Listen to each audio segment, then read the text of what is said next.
Hello my friends, today we are going to discuss about the lecture 4 on the inspections and quality control in manufacturing. So, basically this lecture deals with the destructive inspections part 2. If you remember, in our last lectures we have discussed about the qualitative analysis and the quantitative analysis and also the tensile and bend test. So, in this particular lecture we are going to discuss about the hardness test, impact test, fracture toughness test, fatigue and creep test and the nick break test. So, these all are coming under mechanical test. So, what is hardness tests? First, hardness, what is hardness? Hardness is nothing but the ability of a material to resist the indentations or penetrations, to resist the abrasive wear when a compressive force is applied to that particular material. So, the easy with which the hardness test can be made has made it the most common method of inspections for generally metals and the alloys. The principal purpose of the hardness test is to determine the suitability of a material for a given applications or the particular treatment to which the material has been subjected. There are also several classifications of hardness test, mainly basically on the basis of amount of load applied. So, depending upon the amount of load applied through intender, hardness testing practices are divided into two categories. One is called the macro hardness, another one is called the micro hardness. Now, what is macro hardness? It refers to testing with applied loads on the indenter of more than 1 kg. So, from that particular view you can understand that we are giving a maximum load over there. So, of course, the consequence will be more. For example, the testing of tools, dies and sheet material in the heavier gauges.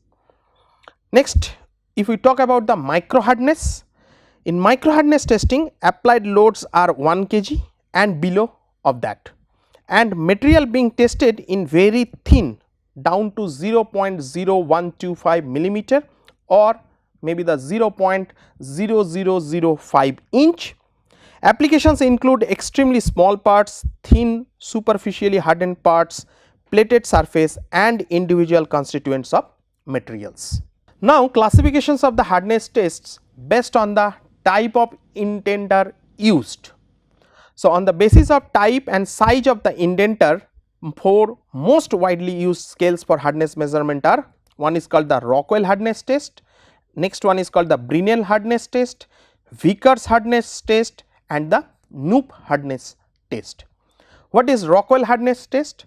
The Rockwell test constitute the most common method used to measure hardness because they are so simple to perform and require no special skills. That means, a semi skilled labor or maybe as a undergraduate student or PhD student or maybe the PG students, first time also we can use or maybe we can do this kind of testing. The determination of the Rockwell hardness of a material involves the applications of a minor load, say suppose if it is F0 followed by a major load, that is F1. Indenters include spherical and hardened steel balls having diameters of 1/16 or maybe 1/8 or maybe 1/4 or maybe the half inches. Conical diamond indenter, generally it is called the Brel, which is used for the hardest material. So, depending upon the materials, depending upon the material size, we are going to change the indenter materials as well as their size. There are two general classifications of the Rockwell test. One is called the Rockwell hardness test, another one is called the Rockwell superficial hardness test. So, the significant difference between these two test classifications is in the test forces, that is minor loads that are used. The initial minor load preliminary test force, as I told already, F0 is 10 kilogram for the Rockwell hardness test and for 3 kilogram for the Rockwell superficial hardness test. So, from this table you can understand. So, from possible combinations of various indenters and different loads, several different scales are derived which permit the testing of virtually all metal alloys as well as some polymers. What is that? If you go for this table, so you can see that scale symbol is capital A, B, C, D like that, and indenter size is changing or maybe the indenter material is changing, and major load say for diamond it is 60 kilo, for 1/16 in ball shapes it is 100 kilo. So, that varies. When specifying Rockwell and superficial hardness, both hardness number and scale symbols must be indicated. The scale is designated by the symbol HR followed by the appropriate scale identifications. Say suppose for example 80 HRB, this is the numerical and with the symbol represents a Rockwell hardness of 80 on the B scale, and 60 HR30W indicates a superficial hardness of 60 on the 30W scale. So, from this particular we are getting the symbols and as well as the number. Now, how to conduct this particular test? So, the determination of the Rockwell hardness of a material involves the following procedure. Step 1, the indenter is brought into contact with the test specimen and the preliminary test force F0 is applied. You can see from this particular image. So, this is the step 1. After holding the preliminary test force for a specified dwell time, the baseline depth of the indentation is measured. Now, come to the step 2.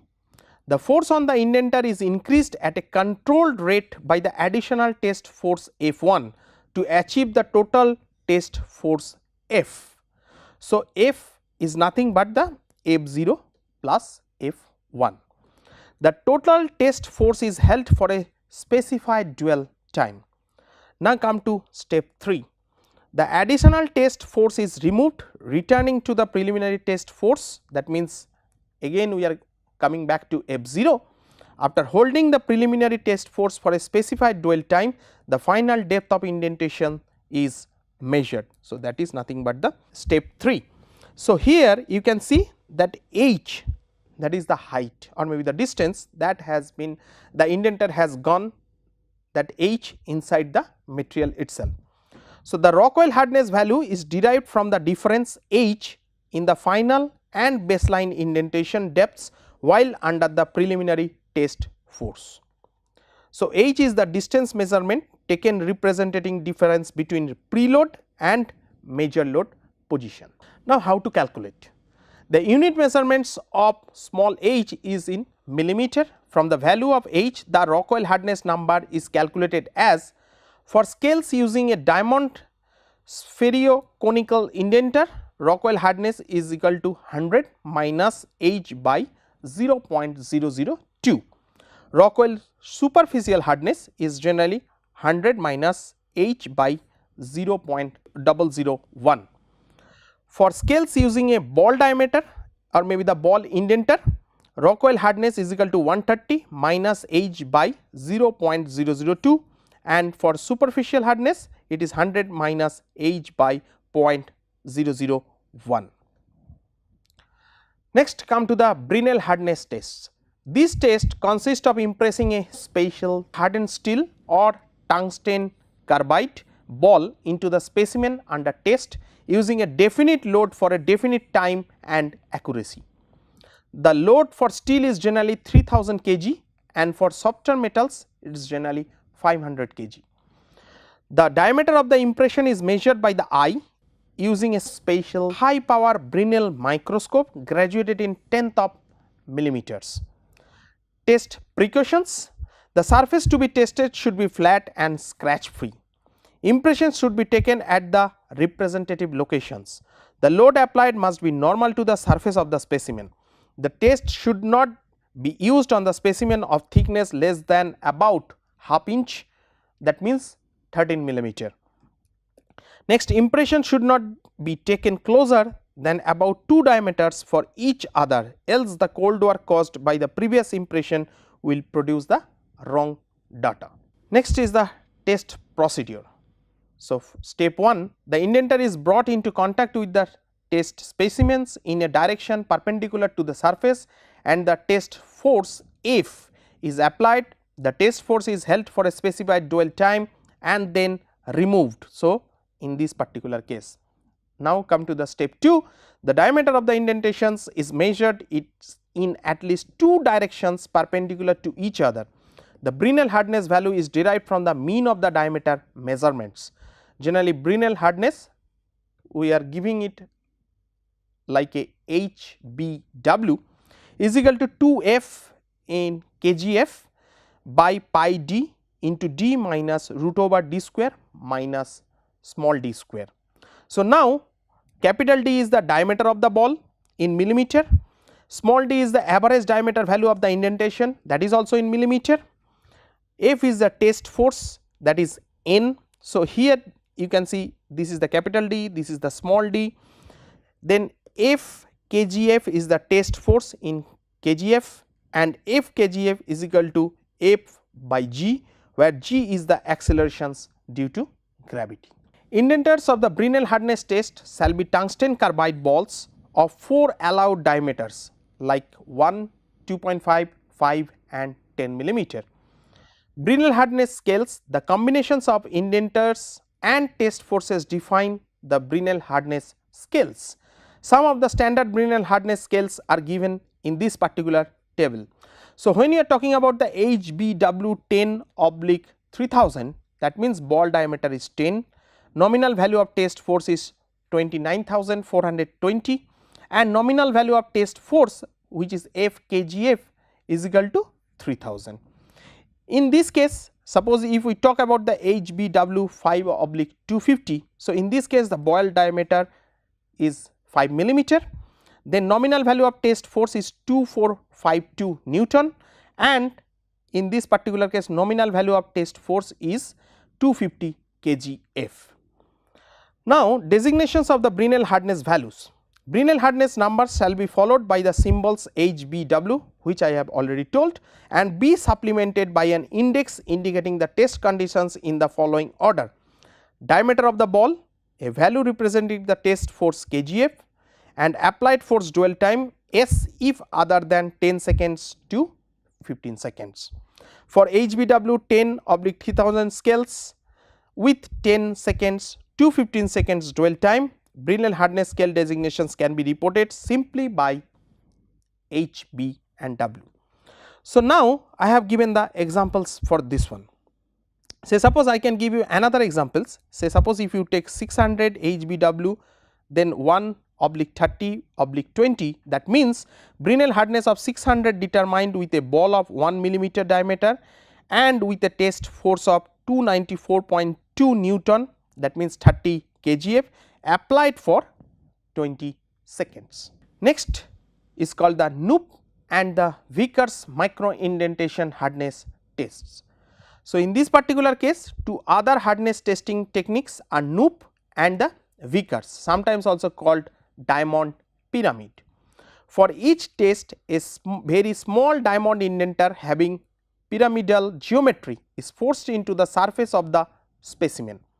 Applied loads are much smaller than for Rockwell and Brinell, ranging between 1 to 1000 gram.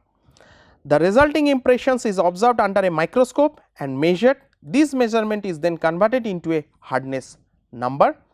Careful specimen surface preparations like grinding and polishing may be necessary to ensure a well defined indentation that may be accurately measured.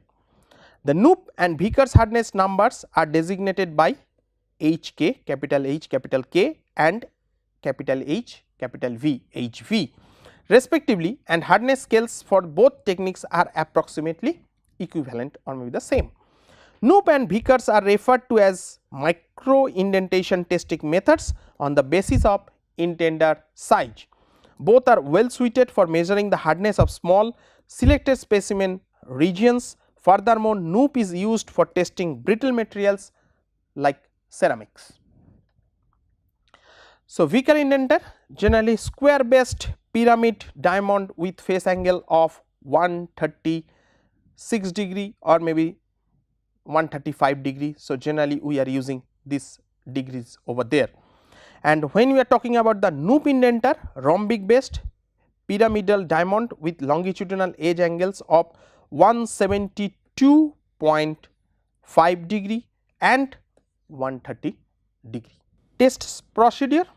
So, step 1, the applicable specified indenter is brought into contact with the test specimen in a direction normal to the surface and the test force capital F is applied. The test force is held for a specified dwell time and then removed.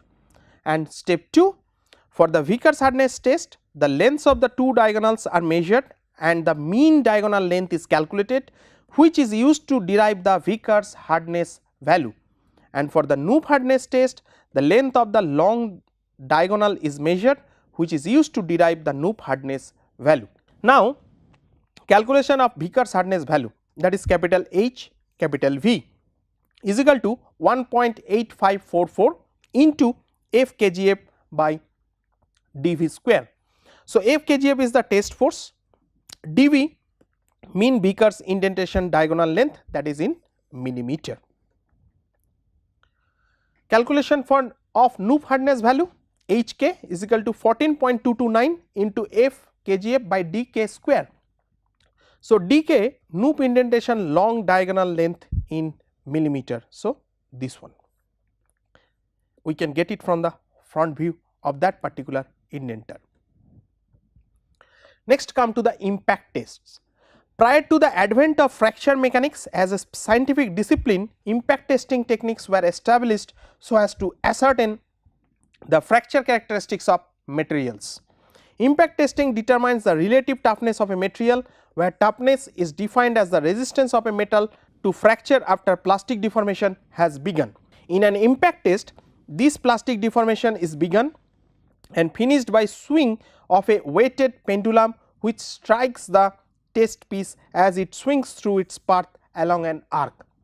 So, simple, you are having one sample and then you are having one pendulum, you are putting the weight in this particular case and it is going like this, and then it is going and it is hitting the samples and breaking the samples. The energy that is required to fracture the test piece is recorded in joules on the scale. Two major tests for determining impact toughness are, one is called the Izod test, another one is called the Charpy test. Generally it is called the Charpy and Izod test. The Charpy and Izod are used to measure the impact energy, sometimes also termed notch toughness. For both Charpy and Izod, the specimen is in the shape of a bar of a square cross sections into which a V notch is machined. In this particular case you can see that we are given a V notch over there. In Izod impact test, the specimen is supported as a cantilever beam. So, in this particular case, so it is like a cantilever beam. So, pendulum will come and it will hit from this angle and it will break the sample. In Charpy impact test, the specimen is supported as a simple beam with load applied at the center. So, in this particular case the load is coming, it will hit it and the sample will break. Only the thing is that how we are keeping the samples. The notch in Izod test specimens is of the center to facilitate holding in vise, whereas the notch is in the center of the specimen for Charpy test. V notch in Izod specimens faces the load, whereas it is opposite to loading in the Charpy test. So, in this case the V notch for Izod test is in this side and also we are hitting from these sides only, but in the Charpy test it is only opposite of the V notch and it is the whole thing. So, we are keeping the samples or maybe the specimen over here, and then we are having one pointer or scales, we are having one hammer with a fixed load, it is coming over in a particular height or distance and then here it is hitting directly hitting the materials. Charpy and Izod test procedure, it comprises of following steps. Lift the hammer to an appropriate knife edge positions and note the energy stored in the hammer itself. You can get it from the scale. Locate the test specimen on the machine supports. Release the hammer from a fixed height small h. The hammer will break the piece and shoot up the other side of the specimen. Number 4, note the residual energy indicated on the scale by the hammer. Then number 5, impact strength of the test specimen is the difference of the initial energy stored in hammer and the residual energy. That means easily you can get how much energy is required to break that particular sample.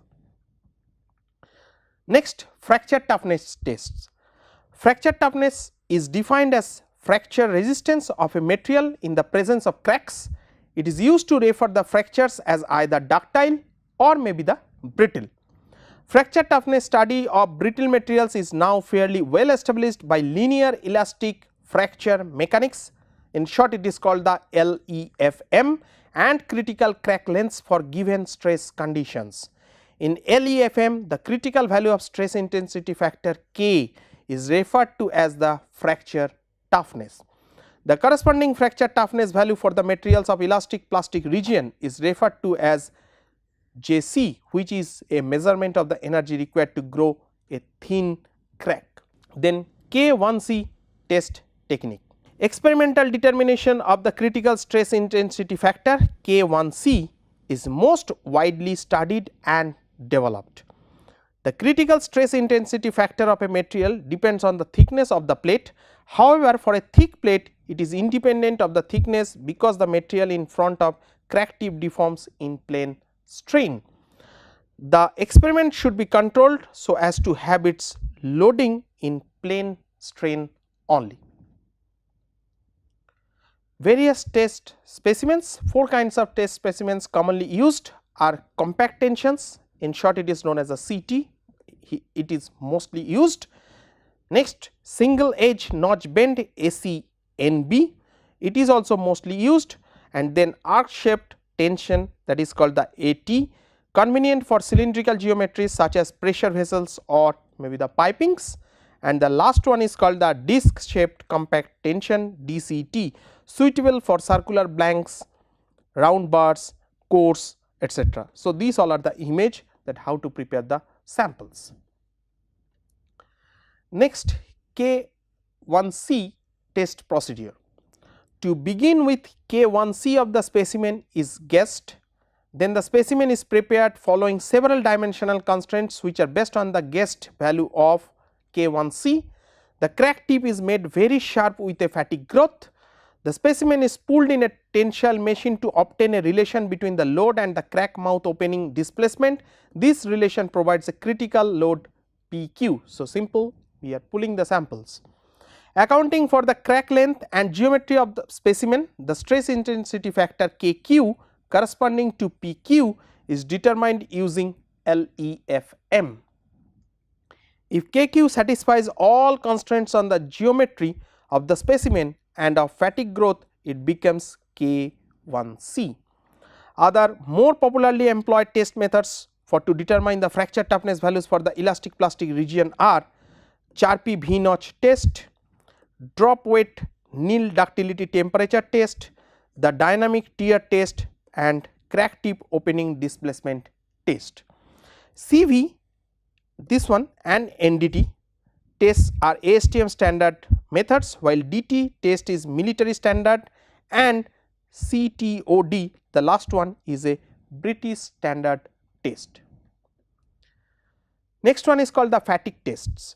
Fatigue is a form of failure that occurs in structures subjected to dynamic and fluctuating stresses. Example, bridges, aircrafts and machine components. Components subjected to repeated cyclic stress have a tendency to break at a stress considerably below their ultimate tensile strength. So, suppose you are having any materials and continuously you are giving the load and removing the load. So, after that maybe the material can fail. So, for testing that particular properties of that materials, generally we are doing the fatigue test. The term fatigue is used to because this type of failure normally occurs after a lengthy period of repeated stress or strain cycling. Fatigue is important in as much as it is in the single largest cause of failure in metals, estimated to comprise approximately 90% of all metallic failures. Polymers and ceramics, except for glasses, are also susceptible to this type of failure. The stress under which such a failure takes place is called the fatigue strength, and the number of cycles after which failure occurs with the given conditions is called as fatigue life. Fatigue tests are designed to measure the effect of cyclic stress loading on the welded joint. Furthermore, fatigue is catastrophic and insidious, occurring very suddenly and without warning. The process of fatigue consists of 3 stages. First one is called the crack initiation, next one is called the crack propagations, and last one is called the fracture. So, suppose this is the materials, we are giving repeated load, after certain time you can see that crack has been generated on the surface, that is called the crack initiation. After that slowly the crack will enlarge or maybe it will go inside the material, that is called the crack propagation, and then after certain time the material will break, that is called the fracture. Fatigue test procedure. To perform a fatigue test, a sample is loaded into a fatigue tester or fatigue test machine. The specimen is first subjected to the predetermined test stress, then unloaded to either zero load or an opposite load. The applied stress may be axial, flexural or torsional in nature. This cycle of loading and unloading is then repeated until the end of the test is reached. The test may be run to a predetermined number of cycles or until the sample has failed depending on the parameters of the test itself. So, you can see the specimen, it looks like this. So, we are having the motor, flexible coupling, main bearing, load bearing. So, simple, we are holding that materials and constantly we are giving the load and unload to that particular materials, and then we are trying to determine the fatigue life of that particular material. Modes of fluctuating stress cycles. Several parameters used to characterize the fluctuating stress cycles. First one is called the mean stress. It is the average of the maximum and minimum stress in the cycle. So, sigma m is equal to sigma max plus sigma min by 2. Range of stress, it is the difference between sigma max and sigma min. So, that is known as the sigma r is equal to sigma max minus sigma min. Stress amplitude, it is the half if the range if stress, that is called the sigma a is equal to nothing but sigma r by 2, and last one is called the stress ratio. The stress ratio r, capital R, is just the ratio of minimum and maximum stress amplitude. Sigma r is equal to sigma min by sigma max. In general, three different fluctuating stress time modes are possible. One is called the reverse stress cycle, repeated stress cycle, and the random stress cycle. Repeated stress cycles. In this fatigue loading, the stress alternates from a maximum tensile stress to a maximum compressive stress of equal magnitude. So, plus and the minus and the magnitude is equal. Next, repeated stress cycles. In these stress cycles, maximum and minimum stresses are asymmetrical relative to the zero stress level. So, this is the main line, and then we are giving the load like this. So, it is not equal, the positive and negative sides are not equal. Then random stress cycle. In this stress cycle, no regular loading pattern is observed. So, you can see a zigzag pattern over there on the mean line. Next, come to the SN curve.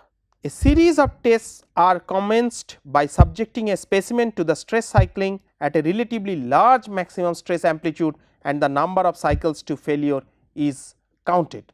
This procedure is repeated on other specimens at progressively decreasing maximum stress amplitudes.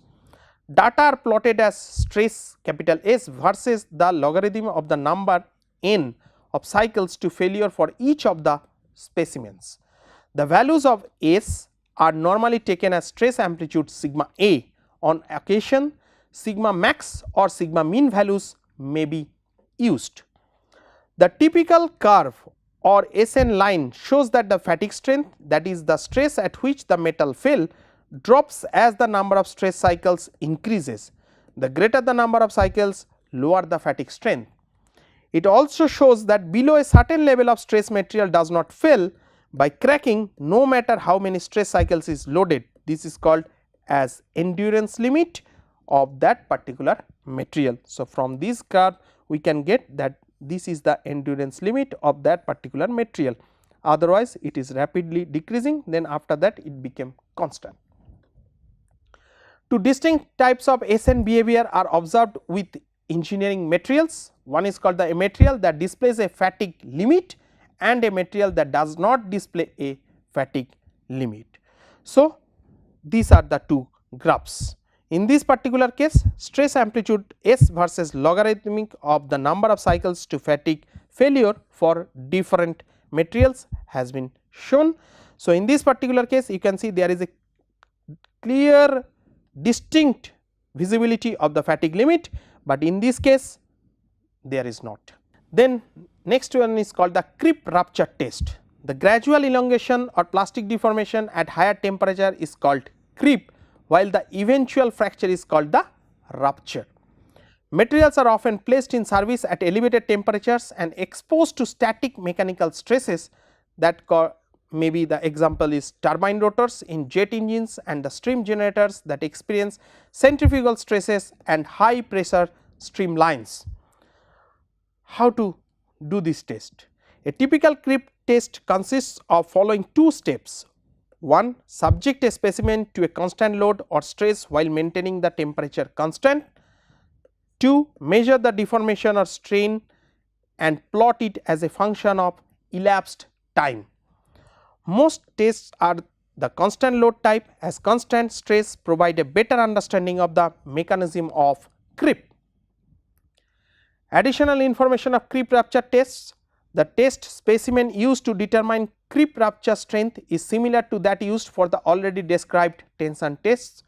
The test is conducted in an appropriate furnace and load is generally applied in the form of constant dead weights.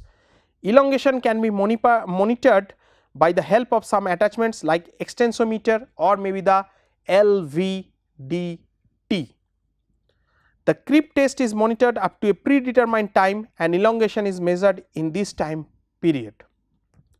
In rupture test, the test is carried out up to the failure of the specimen. Creep and rupture data are most often reported as log-log plots of stress versus time to attain a specific percentage creep elongation or time to rupture at a constant temperature. Creep rupture elongation curve. So, generally this is the curve. In this particular curve you can see that stage 1, stage 2 and the stage 3.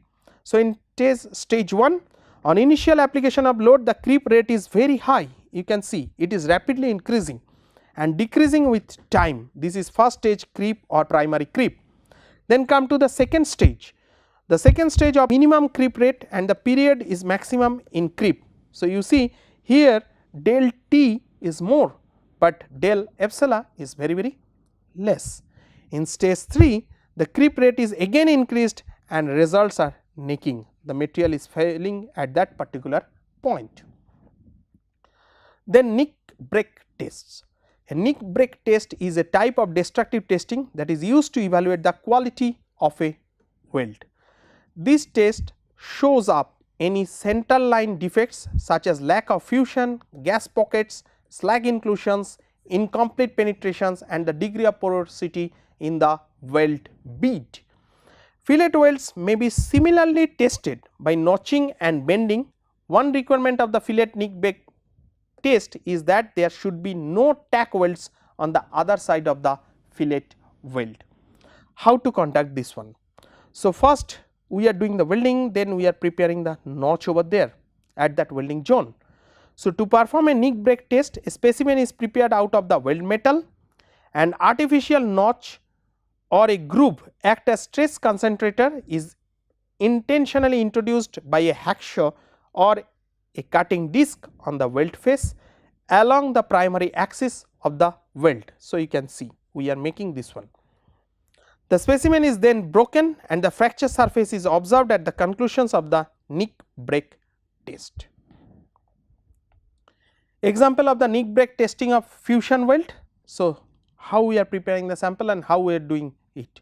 So, first by the saw or maybe by any sharp disc, cutting disc. So, first we are making the mark over there, generally it is calling it as a nick, and then by hammer we are breaking that particular samples and then we are observing that one. Cut a strip about 20 millimeter wide at right angles to the weld axis, make a saw cut down the center line of the weld 3 to 6 millimeter deep. By holding one half of a specimen in a vise and giving the other half a sharp blow with hammer or by bending in a machine, the weld is broken. Now, we have come to the last slide of this particular lecture. So, in summary we can say that generally the mechanical testing techniques, say for example hardness tests, impact tests, fracture toughness tests, fatigue tests, creep and nick-break test has been discussed in this particular lecture. The ease with which the hardness test can be made has made it the most common method of inspection for metals and alloys too. Materials are often placed in service at elevated temperatures and exposed to static mechanical stresses, which requires to understand their creep behavior. Nick-break test of weldment is performed to detect center line defects such as lack of fusion, gas pockets, maybe the porosity, maybe some kind of inside cracks, slag inclusions, incomplete penetrations and the degree of porosity in the weld bend. Thank you very much for your kind patience.